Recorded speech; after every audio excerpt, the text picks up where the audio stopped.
Good Wednesday morning, and welcome to Ice Age TV, the internal combustion engine age YouTube channel that talks about all my cars and trucks and SUVs and motorcycles, the pond, the weather, the dogs, the attitudes. Hey, good Wednesday morning there. Thanks for all those that tune in my channel and watch me gab away and talk and share my ideas and views and thoughts and all my antics and all my cars and trucks, and the list goes on and on and on. And hey, really kind of cool Wednesday morning, and wow, it's so interesting how we truly had like 2 weeks of pretty mild weather, but now really we're into 2 weeks of cold weather. So today it'd be 60 here in the Northern Virginia, Maryland, DC area, but then it's going into the 40s tomorrow, and then it's really 50s, and then rains come in. So this week and next week, it's really just cool weather. So wow, so here we are, Wednesday morning, middle of the week. What is going on? What's the conversations? What's the agenda we talk about on the morning conversation? Yesterday, my nice little wood stove, and I bent it all up. It's taking the characteristics of the rest of the property. It looks old and decrepit, right? Kind of live in an old farmhouse as things fall apart and fall down. Who doesn't know those stories?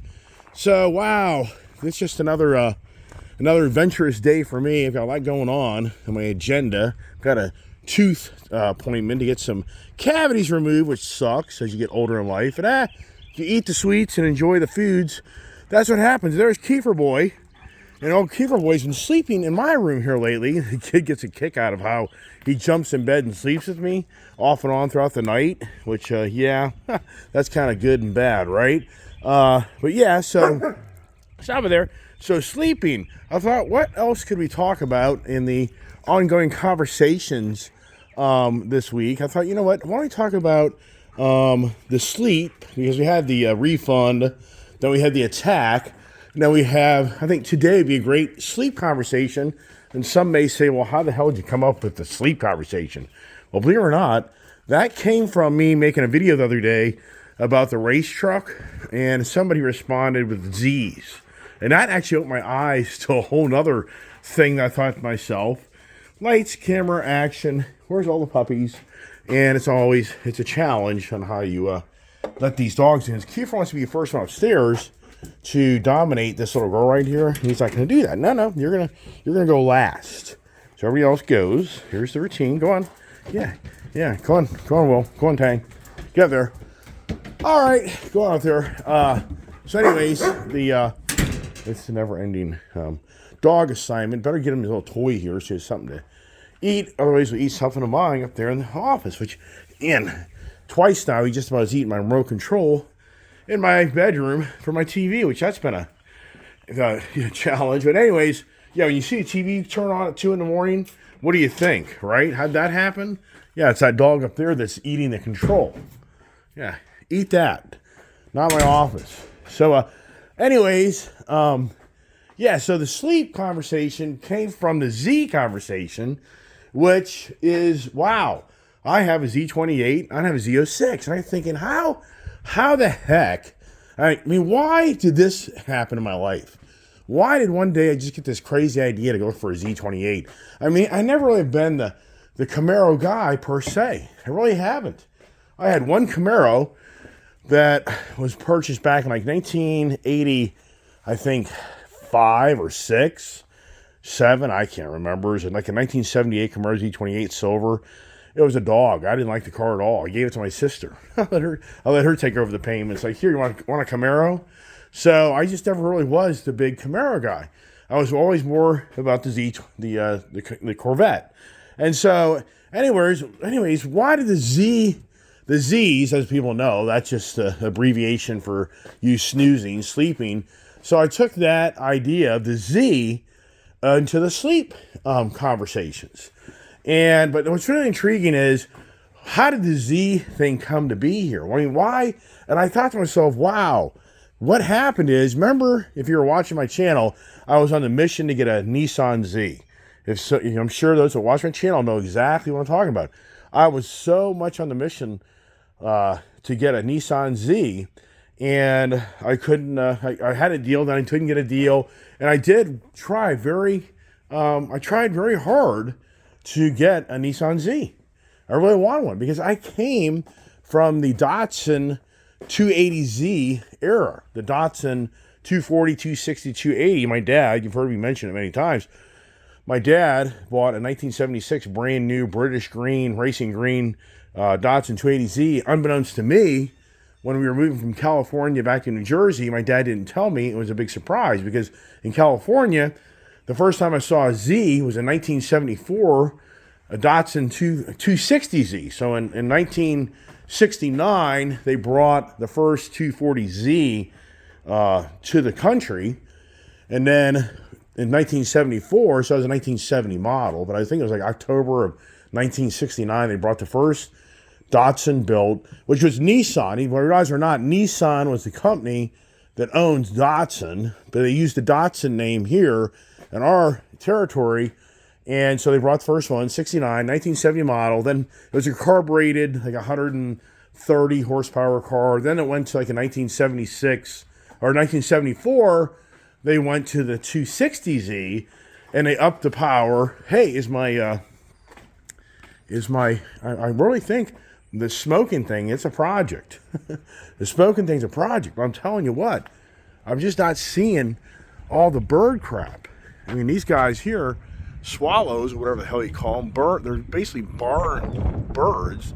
They just love to move into this place. Man, I'll tell you what, it's windy, it's cool. I think I'm going to have to kind of close these barn doors here, because of just the barn doors. Where is my barn door opener? I don't even know. I'm going to tell you what, it's over here. Geez, get distracted, right? Well, these doors get pushed around so much, so I'll just kind of bring them in a little bit as we're here. So anyways, I won't close them all away. Just want to kind of get them from rocking back and forth. But so the Datsun Z was really what was my favorite car.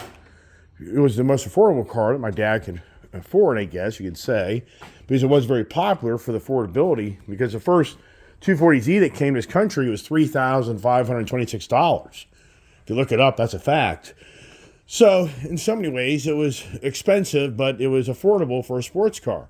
So the Z car is really what, I guess in some ways, intrigued me to the Z28. I mean, I don't know. But before I get kind of into that, the Fairlady Z. So realize or not, the Datsun 240Z, 260, 280Z over in the European, Asian markets, it was called the Fairlady Z. And why is that? Well, it's because the CEO of Nissan back in the early 60s went to a Broadway show called My Fair Lady in New York, and he loved that show so much that he called that new sports car the Fairlady Z, which Fairlady means a man that is attracted to a woman and has a love for a woman in their life. So really, and I never really even knew that. I never knew that over in Europe and Asia, that Datsun was a Fairlady Z name. That's how they reference that car. For me, I always was the 240Z, the 260Z, 280Z. So I grew up in the 70s era of my eyes really opening up, especially in California, where I saw all the Japan-made cars that even at that young age, I liked those cars. I never forget going to the Toyota dealership and seeing an FJ Cruiser. Oh my gosh, it was borderline, somewhat this type of color, a little darker red. And I begged my dad to buy that vehicle. He couldn't afford it. It was even back then, I think it was like $6,000 or something. And then the Toyota Celica. Oh my gosh, my dad bought a used, like 1973 Toyota Celica GT. It was like a greenish, light green color. Oh, I just loved that car. I can remember cleaning that car as a kid when I was only like 10 years old and vacuuming it, clean it all up, make it good. Then my brother would take it out and trash it. Yeah. So I can remember. So anyways, the whole 70s in the Toyota Hilux truck. We had a Toyota little pickup truck, 2-door. That's where my dad actually let me sit in the seat. I'm only now like, I guess, 12 years old. And he lets me drive the truck up and down the street. And it's a manual transmission truck. My dad had the confidence in me, and he was right next to me, just a regular street there in California. So I was really more on the page of all these Japanese-made cars. And I kind of followed along with that into the 80s, because I had the Mazda RX-7, And I had the Toyota Cressida, and I had all the Toyota Tacomas, the pickups. And so I was so much more of kind of like the Toyota guy.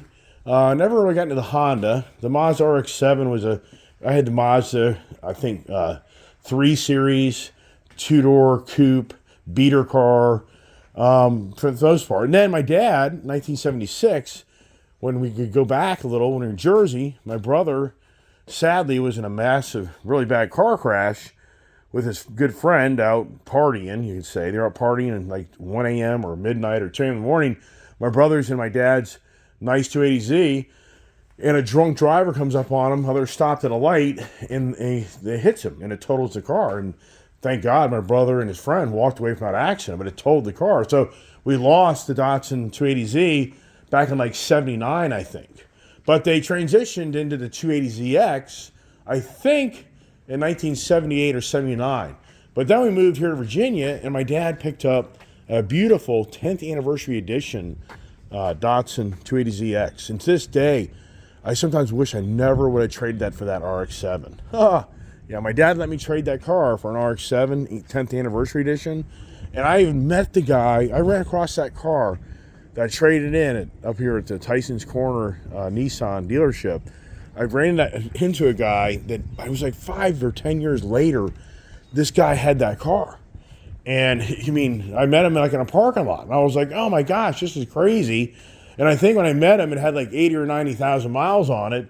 And when he traded it in, I think it only had like 20,000 miles, even with that. There's a lot of stories behind that car, which I could spend all day talking on that. So anyways, so now, as I say, I just was thinking to myself yesterday, it's like, I even mentioned this, why did this like come to my head?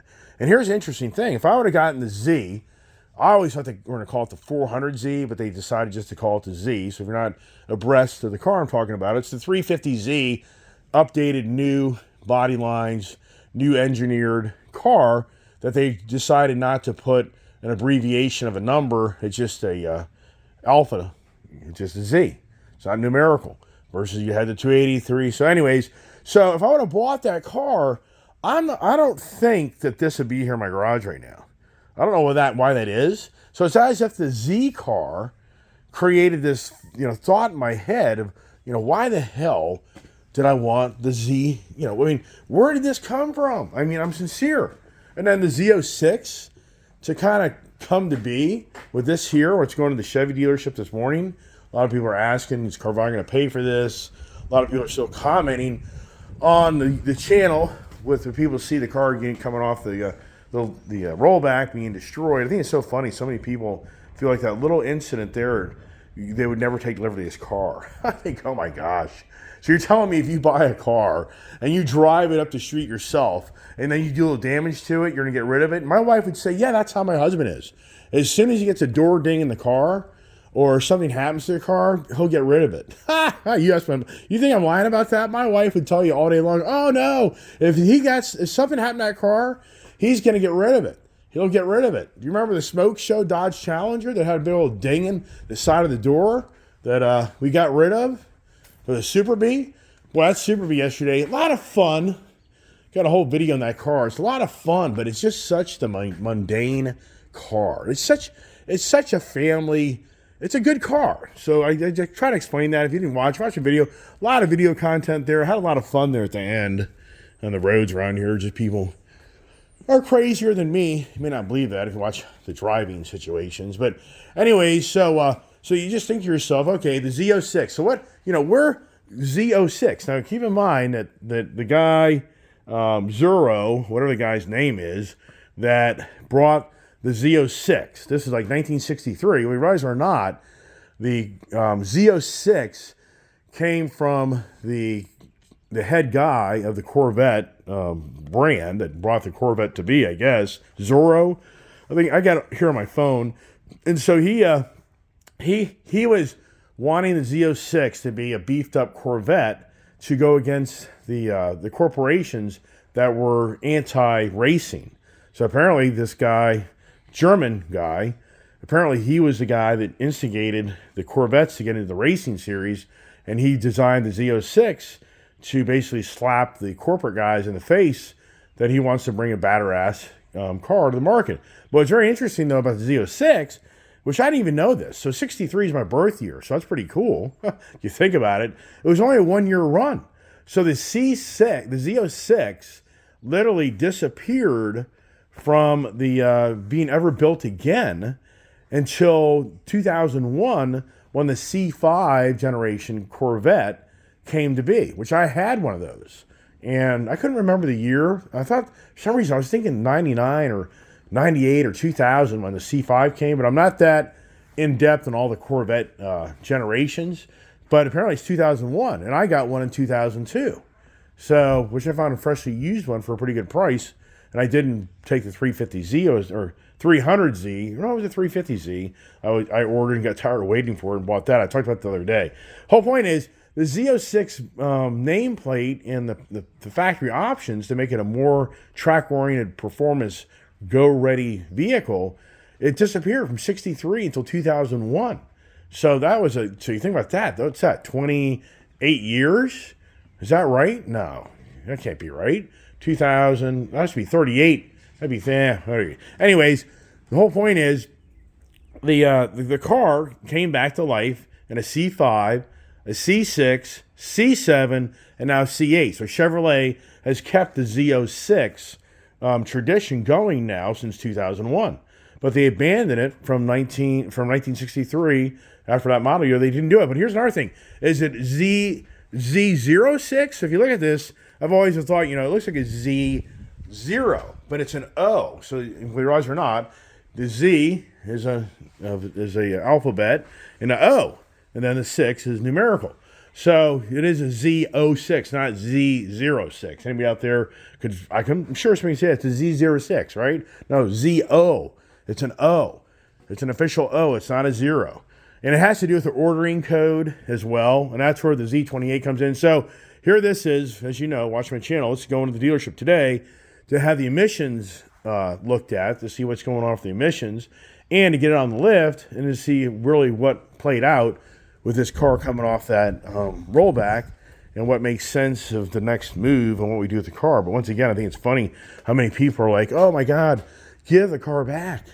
I just can't get over when people freak out on that. Wow. I mean, like I say, my wife would be the first to tell you that if I have a car that gets damaged, it's like, oh, that one's going bye-bye. Yeah, it's not totally true, but if you get the gist of what I'm saying is, you buy this car here, you yourself driving up the road, you're driving into the curb, and you destroy that front splitter. You're going to call the dealership and tell them you don't want it no more and give it back to them? I mean, it's just like, what are you talking about? Just kind of confusing. So now the Camaro Z28, they built this the fall of 66 and a 1967 model version. So Z28, it's interesting how the Z28, and that was basically an order code. The Z28 was just basically order codes for how they would build a performance-built car. But Camaro, they kept the Z going. 67, 68, 69, and then through the 70s. So for the most part, Camaro never ever, from my understanding, abandoned the Z28 name up until more modern times, which would have been the ZL1, but then they brought back the Z28. But what's really interesting is you go to the all-time record pricing for cars, and it's the Chevy ZL1 Copa. And so that's like $1 million+ auction car. So you can go through a list of all the different cars through the periods of the Camaros being built that what are sought after at the auctions. And it's kind of intriguing that this car still isn't really there. This car is not the auction car. So like for me, if I bought this thinking this is going to be about me cashing out of this down the road, I think I'm in for a long haul. I don't think that's going to happen anytime soon. Why is that? I don't know. I'm not the car enthusiast that has all the knowledge of all the collectibles, because there are some people, I've read articles of young people that were very smart that started picking up cars and used them as their collection to auction them and make money. And even to this day, I think, oh my gosh, back in the 80s and even early 90s, had I gone out and picked up Dodge Challengers and some Mopar stuff from the 70s and just picked up 2, 3, or 4 of those cars and picked up the right ones, could have I made $1 million off 3, 4 of them maybe? Yeah, I mean, just incredible. And so, but for this car here, once again, this car is not a sought after collector's car per se. I mean, I think I'm kind of a little wrong in that, because I think that people out there would pick these up, but it isn't seen auction prices with crazy numbers is what I'm kind of saying. So when does that ever play out? Does it ever play out? Because it's all about the production. This was an 1,800 plus car production built car from 2014, 2015.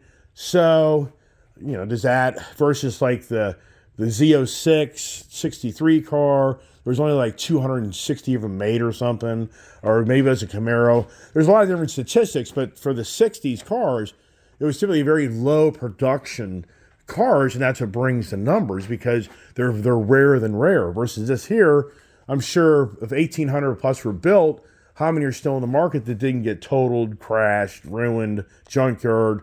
I have no idea. My guess would be there's at least probably 15 to 1,600 of these cars still around. There may be more than that. I don't know. So that would be like my daughter Julia's age in my life, where I am, to maybe ever see if this car ever brought, you know, big values. But then some people say, yeah, but how are you going to fill them up with gas? Because the green agenda is going to put you to sleep, right? Hey, put my Harley Davidson sticker on the back of it. What do you think, huh? I put the Carvana license plate frame around the car. Somebody thinks I'm a snowflake, I think. I don't know. But the only reason I did that is because there was no frame around that piece of paper. And what I've learned over years, if you don't have frame around that temporary tag, then what happens is it sometimes rips off and falls off.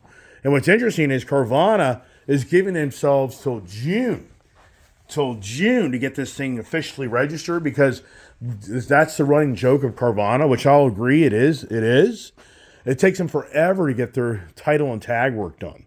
And the running joke is that the Dealers Association hates Carvana so much in all these states, and they're in with these DMVs and the state-run agency that oversees the motor vehicle tags and titles.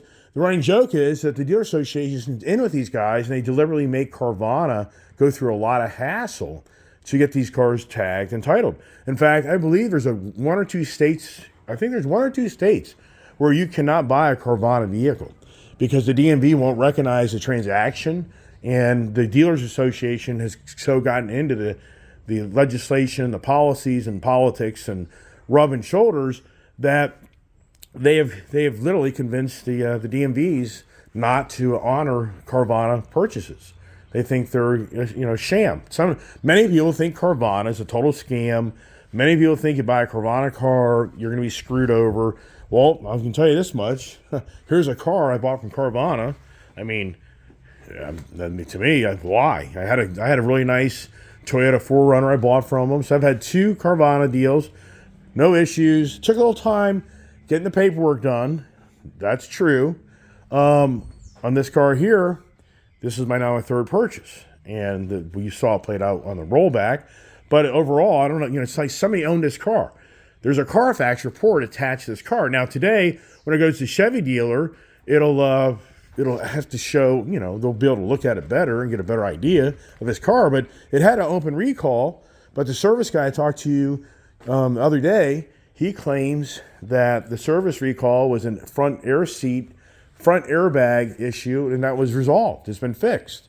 So as far as I know, the car looks clean. I don't know how you can get a fiberglass Corvette with all those underpinnings of aluminum parts and racing parts and an engine. I just don't know, supercharger. I don't know how you could really take this car and abuse it and you wouldn't know it. You wouldn't really see all what this car's been through, because these cars are in some ways so fragile. If you ever go off the road in this car, you know as well as I do, it'll probably have to be totaled. If you went off the road in this car like 30, 40 miles an hour, and you went off and got into some rough area, and when the car starts getting a little twisted or something, it's over. It's done. This car it's totaled. It's written off. Some guy mentioned, oh, that's a salvage car. Yeah, I mean, okay. They did a hell of a job. I can tell you this much. Did a hell of a job of his salvage car. Can I find a guy that knows how to do salvage cars? I mean, sincerely. I mean, you need to follow that guy around because he can make things look beautiful and you might get a hell of a deal on it. I don't know. So, once again, I'm just trying to share with me how my life turned into the Zs. I'm now the Z guy, a Z28 and a Z06. When I was so fixated, and you guys know that the whole story of me being able to buy a Nissan Z, and I was told the deal went down, and then the deal was reversed because they claimed that I'm a rental car guy, that that I rent my cars out. And everybody watch my channel. I'd love to hear your opinion on that. Do you think I rent my cars out? I mean, sincerely, do you think that I'm a scam guy? And once I turn off the video, that people show up at my house and start driving these cars? I mean, I would love to hear somebody's perspective on that. That you watch my channel every day, you kind of see things are parked the same way in the same spot, day in, day out. Like if you would have looked at the Dodge Challenger and Charger out here, these things were parked in the same spot for like 2 months, 3 months. The Bronco, I think that Bronco is in the same spot when I went to Florida. And that was back in February.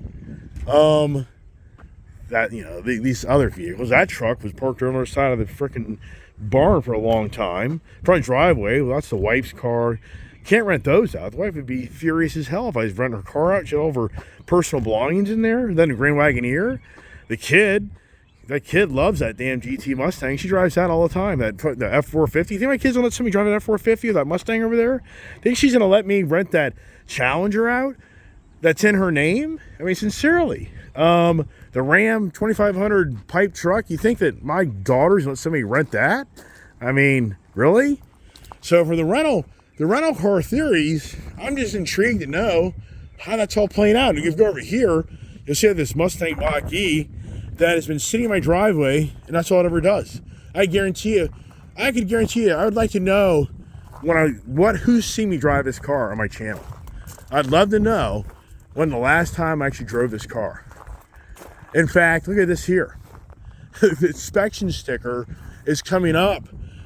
So this car was supposed to be inspected last year and have a new sticker on it. So it expired last year. So I didn't even put an inspection sticker on this car. That's how much. So it's coming up a year. So yeah, what happened? What's this besides a huge mistake of the EV age of the pull the wool over your eyes and hope you go to sleep?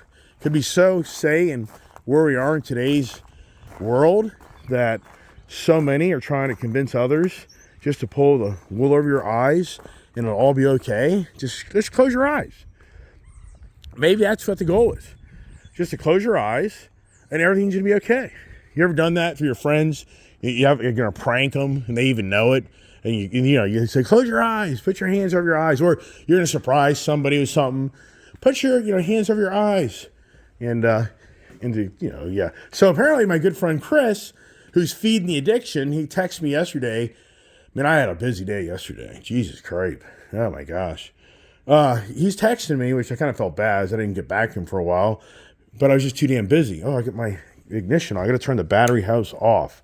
So he said that the new Rocket R, there's a new Rocket R available. And I'm thinking, wow, so they've already, this came out in 2020. And I'm thinking to myself, they've already redesigned this bike within, 4 years. And so, look at this here. Is this thing dead? No, 1224. The inspection stuff. Jeez. Anyway, so I'm like, wow. So I went and looked at he sent me a link. It's actually just Triumph's website. You go to Triumph's website. So the new Rocket 3R, it's called something. I can't even really, but it's the exact same bike in my eyes. But he's like, no, it isn't. I'm like, it looks like the same bike to me. He's like, does yours have black exhaust? I'm like, no. I said, okay. So I guess the black exhaust, it looks like the fuel tank's smaller, but he said it's not. Different wheels. I don't know. So it has more power. It has like 170 horsepower. I think this has like 160 or 165, I think. I don't know. But I think, yeah. But you know what? I said, hey, I'm so glad that thing doesn't really excite me because I don't need that. I don't need to get rid of this. This is such a cool, badass bike. It really is. So anyways, I'm out there intrigued about the Triumph, but now it's 25 grand for that, 25 grand. But if you want to get the GT version, which has the more relaxed foot controls and handlebars and rear back seat sissy bar for your passenger, I think that one's like 26 or 27. And I remember in 2020, these first came out, they were like 20, 21 grand, 21, 22 grand. So they're now like 5 grand more for the same bike 4 years, in my eyes, 4 years later. So wow, everything's gone up so much in price. And all right, let's get up here and got a busy day. Got to get out of here to go to the dentist. Got to get out of here to get to the, I'm going to drop off the Corvette. Kid's going to be right behind me. Then I'm going to go to get the dental work done. And let's see what these guys have done upstairs. What have they done? What has Kiefer done? Kiefer's always on a mission. That's one thing about German Shepherd. Those that have German Shepherds will tell you they're always on a mission. They're always on a mission to be eating something, doing something. That's always a challenge. So here we go. Get the heat on. Looks like Ginger's comfortable. There's my dad's old nice desk, which, well, that was a challenge. If you watched my video. Over the weekend, I'll be using my tractor. And I lifted stuff and got everything up to my upper level here. Tractor's a great guy out there reaching out to me and saying, hey, really, he's the guy who told me how to get off on that tractor with that mower deck on the ground. And nice guy. And a lot of guys reach out sometimes and they want me to kind of interact on these different forums and all. It's challenging. I mean, as an individual, I'm not here crying the blues or complaining. But I'm gonna tell you what, to do this YouTube channel like I do, it is a lot of work. If I actually had to go to work, let's just say I worked at a car dealership and I had to be a service writer or whatever it may be, there's no way this YouTube channel would be anything that it is. There's no way. It's just too much time that you have to put into this to create content, create videos. So if I had to go work for somebody from 8 to 5, this channel would basically wouldn't really be a channel of anything much anymore. I wouldn't have time. The only reason I'm bringing that up is between me having to run my own company, taking care of family and everything else like everybody else has to do, it's all about time. And so for me, just to be able to go and then interact and do a bunch of other things, whole nother thing, it's just too much. It's just for me, it's like the brain, it's the sleep. It turns into, the timeout. You got to have that timeout.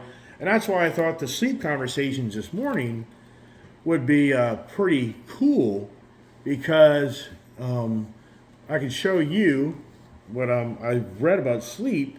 And for sleep, that's really a third of our life. They recommend 7 to 9 hours a day of sleep. So I kind of got intrigued to take the car conversations. But then I got more intrigued about sleep because for me, I definitely have sleeping challenges. But it's in some ways, it has made me more knowledgeable because I wake up and I'll spend, a few hours reading content and information. And something I really have done is I just have gotten away from all the news media. I don't watch it. I mean, I have like Fox Business News on, but I'm not like really into all of that. I just want to see the business side, but that's it for the most part. I just don't watch it. I don't sit down at nighttime and start watching news. I'm usually out in the shop, always out in the shop. So you think to yourself, what creates sleep? Well, the first thing is it's melatonin. So in darkness. So we realize or not, and I'm sure there's people out there who are much more astute and knowledgeable than I am. And that's great. That's fabulous. I'm not here to try to be the professor or the prophet, but I just like to share information that I read, and maybe somebody else knows more than I know, and that's fantastic. Maybe some didn't really realize it like I didn't realize it, and that's why I use this word sleep from the Z's to the cars. So for sleep, when it's dark out, your body automatically starts releasing melatonin, which is a key chemical in your body that helps you go to sleep. But then you think, well, then what makes me wake up? So there's another chemical in your body called cortisol. And right now I'm reading off my notes because I'm not the physician, I'm not the scientist, I'm not the doctor. So what it says is when you sleep, when you wake up in the morning. It says the optic nerves in your eyes senses the morning light. Then the SCN, you think, what the hell is SCN? Triggers the release of cortisol and other hormones to help you wake up. And that's one thing that's really interesting. The house, but on the back side of my house, when I designed, I designed that back side of the house where my big master bedroom is. It's like a borderline live-in master suite. And I argued with my wife about all the windows. She wanted all these freaking windows. Well, you know how expensive that is? You can burn through $20, $30, $40, $50,000 in just windows, not including the amount of material and time you have to cut out stuff. Oh, it's so trimming out all the windows. Oh my gosh. So I always argued with my wife about I didn't want all these windows, but she won the argument, and so we put a ton of windows in that room. There's too many windows because the light, and I was the fool to go out and buy all light color shades for that room, which I really need to get motivated one day, and I need to change the shades in that room because it's so light. So I wake up all the time, especially with daylight savings time now. You know, I'll wake up at 5:30 in the morning because of the light starts coming into the room. And when I'm down in Florida at my parents' house, that's a very dark room. I sleep better. Isn't that something? So at nighttime, I don't sleep that well in that room, I think, because of the it's just too much light. So anyways, so the SCN activates the cortisol that then starts other hormones to help you wake up. Well, what is the SCN in the human body? And this is where these words are. The suprachiasmatic nucleus is a bilateral structure located in the anterior part of the hypothalamus. It is a central pacemaker of the circadian, and what's circadian? Timing system, and regulates most circadian rhythms in the body. Circadian is your 24-hour clock, biological clock. Circadian rhythm is a 24-hour internal clock in our brain that regulates cycles of alertness and sleepiness by responding to light changes in our environment.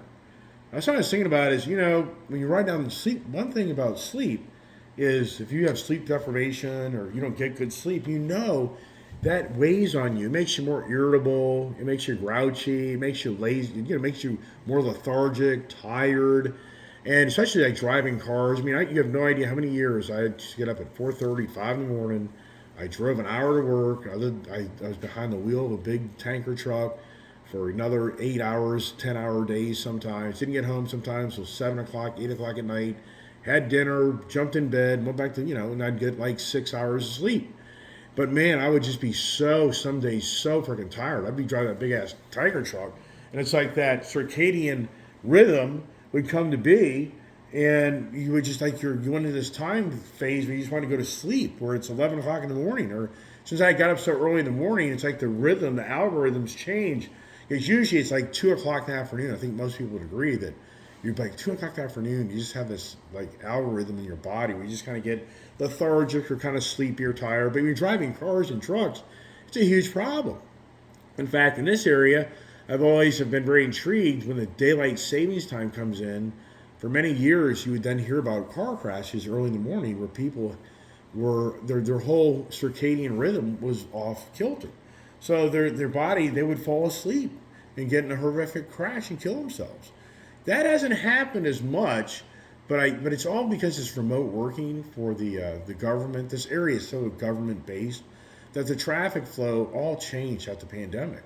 It's still heavy, but it isn't what it used to be where people are having to get up and go to work every day. A lot of them now can remotely work. They're only going a few days a week.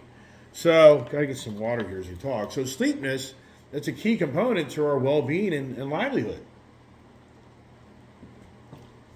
And I always have thought to myself that, do you remember the Fitbit, when the Fitbit came in, where you could wear this device on your body, and it was all about monitoring your steps, your heart rate, your sleep, and then you have deep sleep, and then you have the REM, a REM. What's the REM? That's the rapid eye movement. So when you're sleeping and you have rapid eye movement, that's usually where you start to have dreams.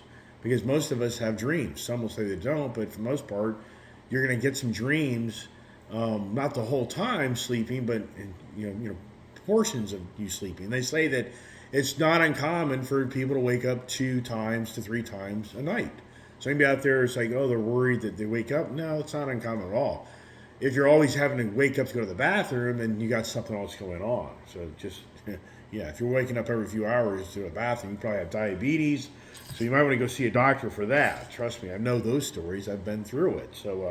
Anyways, so the sleeping, the deep sleep, and what I has always felt is that the deep sleep, I think, is the most important sleep that you can get, because I think it helps you age better. And my father-in-law, who passed so many years ago, and even for my father, who's aged very well. And what I've heard from my mother-in-law, and even from my father-in-law, they have a deep sleep where they really just have like a solid 6 hours of sleep. Versus most people like me, I'll go to sleep, but then 2-3 hours I wake up. And then I'll eventually go back to sleep, and then I'll wake back up. So I never really have rarely ever do I have 6 or 8 hours. And so my belief is, and I think even there's science out there, that the people on deep sleep, I think they age or better, or in some ways healthier. And I just remember getting the Fitbit. We got that for my father-in-law's birthday. And I still remember him having one. I had one. And we were hanging out with each other. And I said, let me see your Fitbit. So when I saw his Fitbit, he had a consistent 6 hours of deep sleep. Mine was showing maybe an hour or maybe 2, if even that. And so my father-in-law, he looked so youthful. If I showed you pictures of him, you would see that when he was 70 years old, he looked like he was maybe a 50-year-old guy, if even that. And he still had all the black hair. And so for my father, you watch my videos, my father's in very good health for in the age and how he looks. That I've told him many times. He used to ride around with me 10 years ago, and we'd go make sales calls together and see customers and sites. And he would tell people he's my brother. And people in borderline would believe it because he still had that youthful look to himself. But once again, it goes back to that deep sleep. So anybody out there, I think it's so important that, how do you get the deep sleep? Well, I take an extra pill to help me sleep better, which it does. So I'm sure many people out there do the same thing. I don't get all crazy, pop a bunch of pills, but I just take basically an additional melatonin to try to help me sleep. Got to thinking, you go to the movie theater, and think it's a no-brainer. I mean, really, what I got to thinking more so is a dark-colored interior car. Does that make you want to be sleepy? Think that through. If you're got a big-ass SUV or a big car, be small, and all the windows are really tinted out, dark color, everything's black. I mean, what's the most common color of interior? Is black, because it hides all the dirt. Black seats, black, roof, and then you black out all the windows. I mean, in some ways, did you create your own casket? I mean, think about it. Because if you're in that car for hours on end, do you get sleepy? I mean, who hasn't driven down the road and fallen asleep behind the wheel of the car, and then all of a sudden you wake back up? I mean, that's happened to me many times. For all the miles I drive and all the going to Florida, going to Tennessee, there's been so many times it's been challenging to not, just to keep on going, because I'm just so tired. And I literally, the Blue Cruise and that Ford F-150 Tremor truck I had, and I took it to Florida, I'll never forget being in that truck. And I dozed off. And that truck had the automatic pilot. So it's so much even more dangerous, because you're not really interacting with the vehicle as much as you usually are. So it's like a double-edged sword, that you're going down the road and you're so comfortable because you're not holding the steering wheel, and you're not having to push the gas pedal or brake, and you're just going down the road, and you get the thump, or just that rhythm, and all of a sudden you're like, and yes, that happened to me one time, and I was like, holy crap. Yeah, there's another these stories. Anyways, I think that's kind of about it for the sleep conversations. And for anybody else out there, I'm sure that's a huge challenge. And for anybody that's young, until you have a child, until you have a kid, and that kid doesn't want to sleep at nighttime, you have no idea what sleep deprivation is. And trust me, if you're a parent, I think most people who watch my channel will say, "Oh yeah, I know what sleep deprivation is." If you've had kids, oh my gosh, it's brutal. Yes, because you go to only sleeping 2, 3 hours a night, if that. But doing it day in, day out, it's where it gets you. You can go one night not having a lot of sleep, but once you get that second, third night, my dad, to brag about my dad's always been one of these guys that he hasn't required a lot of sleep. And so I think to myself, maybe he just got that key deep sleep that made the difference of him being re energized. And that's the whole thing. Your whole body, the truth is, for us individuals, we need that rest to clean the toxins out of our body. That's a known fact. That's science. You can look it all up and read more into it. And I actually did have a little another part here, I think. And if you're tired of watching me talk, whatever, I get it. But I was gonna see here. I was gonna see brain function. Sleep is important to a number of brain functions. How your nerves communicate with each other. Um, so just go to look up the brain basics, understanding sleep, and you'll learn more than I can tell you right now. Because I think you're probably tired of hearing me talk. So there it is. But now you probably be like, okay, so the Iceman's got the Corvette now on schedule, and what's next, right? What's next? When does the Raptor R show up at my selling dealer? Which that'll get dangerous, won't it? I don't know. Jeez. Yeah, wow. So am I at 7 purchases? Yeah. All right, I'll talk. That's it. I won't put you to sleep. All right? I'll let it go. So as always, everybody, thanks for watching my channel. Participate. Get an Ice Age TV sticker. And share the enthusiasm. And Ice Age TV. Comments at gmail.com. You can just email me if you want. Just to say hi and share your stories or whatever. I love reading content. Reading other people's life as well. And as always, there's a ton of people that reach out to me. And I appreciate you guys coming to me on a personal level. It's very nice of you. I really do appreciate that. So we all be friends. And I just, with other YouTubers, man, is anybody watching what's going on? I mean, I'm not going to do it. Hey, God bless. Have a great day. Stay safe.